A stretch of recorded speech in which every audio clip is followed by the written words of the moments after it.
All right, welcome back to the program. Aliyu Audu is with me right here, is the Special Assistant to the President on Public Affairs. Hello, Aliyu, and good to have you on the program. Good to be here. Now, presidential retreat starts today. Is it already underway? Because I know you had to Zoom from the villa to join me here. Is it underway here now? Yes, it is. Yes, it is. At what time? 10 a.m. this morning. 10 a.m. So everyone is seated, is ongoing right now? Yeah, just awaiting the arrival of Mr. President for it to start. At the time I left. So.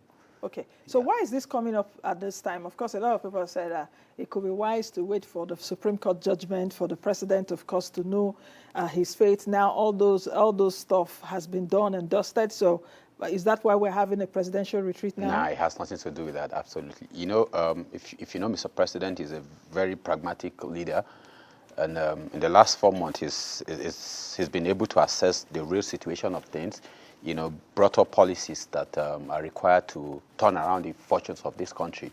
And, I mean, if anything, to go by the international events he's attended, the international investors, the international head of government have shown a lot of confidence in his person.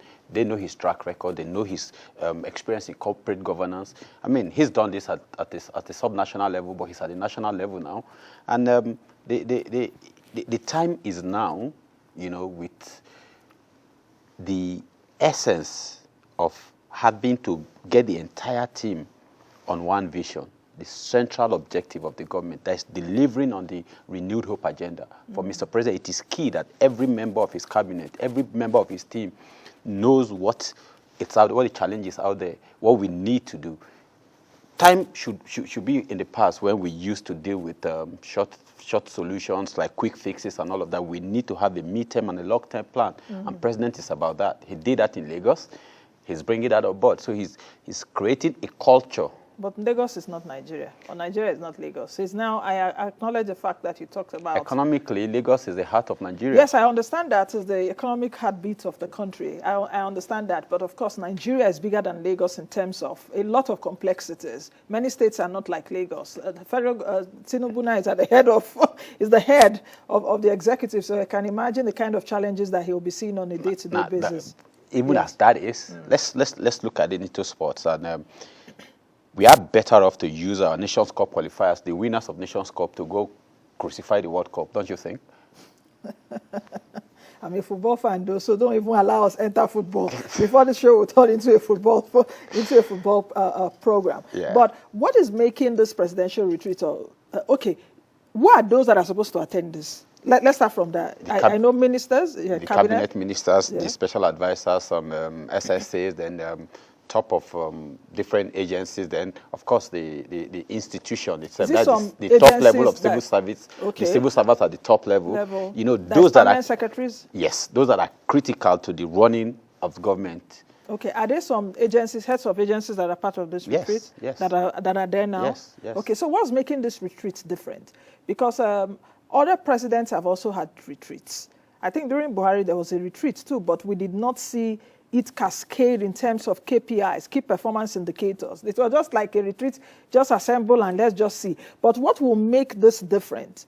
I really would like to know the heartbeat of the president on this, if he will be giving those ministers a scorecard, if they will be like sign, there's something they call a performance bond. Yeah. You know, just like in private sector, if you don't work, we'll fire. Hire and fire. But that's exactly why we marketed and voted for Mr. President to this. You made mention of private sector. He excelled in that sector. Then in public office at the lower level and subnational, he excelled. So we are better. We are best to trust that he will excel here. And he has started by taking the right steps. You know, a few weeks ago, the special advisor to Mr. President on policy coordination, Mr. Aziz Abala, you know, did mention what you've just said. Now, there's going to be a performance bond that will be evaluated every quarter. The first quarter is going to start from, January, when the budget would have been out and everything else. Yes, at this point, this is the time Mr. President is, you know, bringing all of this. You know, they are going to sign the bond, from what I learned today at the end of this retreat, you know, where there will be metrics, you know, and there will be quarterly evaluation of, you know, how you're performing and what you've done. Of the ministers. Now, who would be assessing them? Because I can imagine that the president might actually also be busy to assess his team. But if he wants to, he can actually do that too. As a leader, your responsibility it is to assess your team. You might put a team who will assess the team? Then you assess, but it is his responsibility, and be rest assured that he will. Okay, with the polls, just before you came here, what kind of body language did you get from the ministers and those in the room awaiting Mr. President's arrival for the presidential retreat to... are they showing... Are people excited about it, or are they just a bit in between? No. Or are they showing a bit of trepidation that if we don't do well, president can fire us? No. You see, the truth of the matter is the only thing you owe yourself is to prove yourself when given the chance to prove yourself, which is what I think every member of the cabinet is. I mean, you know, you're not in a team of a leader who takes, I mean, he has zero affinity for failure. That's who President Bola Ahmed Tinubu is. And you know he's about result. So the energy right now is positive. You see everybody looking up. I mean, it's very corporate. It's for once, you know that there is this concern about, okay, this task, I need to deliver on them. I mean, it puts everyone on his or her toes, to ensure we deliver on the promises we have made, and we're just about to set the framework right and have everybody aligned. So we are all on the same page and pulling and pushing in the same direction. Will Mr. President be with them for the 3 days? Yes, he will be. He will be. He will be with them for the 3 days? He will be. Okay, now... For the activities are there, I'm sure he would. There are times that he might not have to be there physically in person, but he will be there for the 3 days from beginning to the end. Because what I'm asking is why this is his team, and he's the owner of the 8-point agenda. That's the renewed hope agenda. Yes. So he needs to sell it. He needs to market it, because we're seeing that his team is also a mixture of both politicians and technocrats, So he needs to also sell, guys, this is what this is, especially for your sector, this is it. For finance, this is what I expect from you. For trade and investment, this is what I expect from you. From water resources minister, this is what I expect. For special duties, this is what I expect. For those of you that are aides too, this is what I expect from you, and all of that. So are we going to be seeing all of that? Absolutely. So it's not just the president just coming, making a speech and going, and they don't get to see him in 3 days? Absolutely. And the 8 critical point isn't... Or am I asking for too much? No. Because I mean, just realized everything you've talked about. Yes, because that is what it should be. No, everything you've talked about are things that has been in the last 4 months. So what this 3-day retreat is now is bringing everybody to the same. I mean, like you rightly said, everybody coming from different background. They all have different parts to play, but this sets the tone, this sets the language, this sets the direction of the agenda, of the renewed hope agenda, and how you play your part to achieve those things, timelines, deliverables, metrics. This retreat is a function. It's not just ceremonial. It's very functional. You get to understand the implication of not doing what you are supposed to do, and taking it from where you ended, not doing what you're supposed to do, and that should be benchmarked. Yes, and that takes me back to KPIs, and that is really very critical and very important for me this morning on the show. Yes, because it's not just about gathering in a room. How will the president measure, how will he come up with a scorecard for his team members, for his cabinet? Because I don't know if you have details about perhaps what could be in the performance bond, or what indicators. Is it, for example, coming up with new policies for certain ministries? Is it, okay, completing it? I don't know if you understand what I'm saying. I do. Is it even, for example, even in private sector, when you come into work, you even, first of all, timekeeping, time check. Yeah. Things like that. Yes.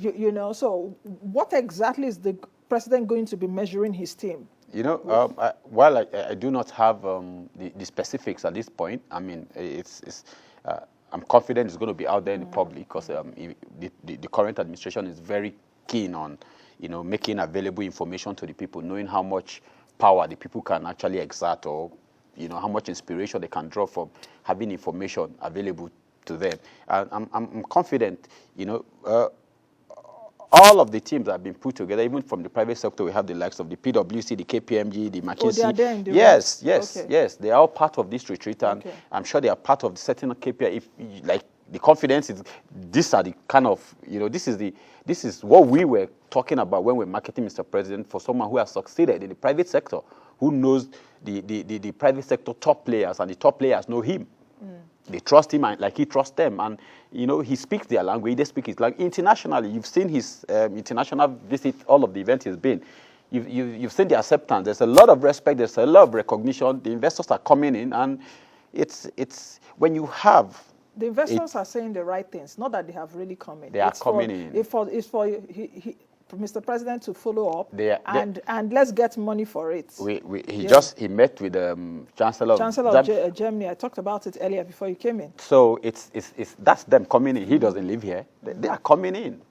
What I'm saying is just for the president to follow through so that we can see, because the last administration we saw at the early stage, but later, of course, investors even lost confidence in the country. So, but what I'm saying now is for the president to have a follow-through spirit in terms of what they say, let them bring their money along. And I also heard him when I think he went to either US or India, please bring your money. That's it. But it's a matter of follow-up, because execution is very key. It's not, talk is cheap. The difference between Mr. President's speeches and what we used to have in the past is we've begged international investors to come and do us a favor.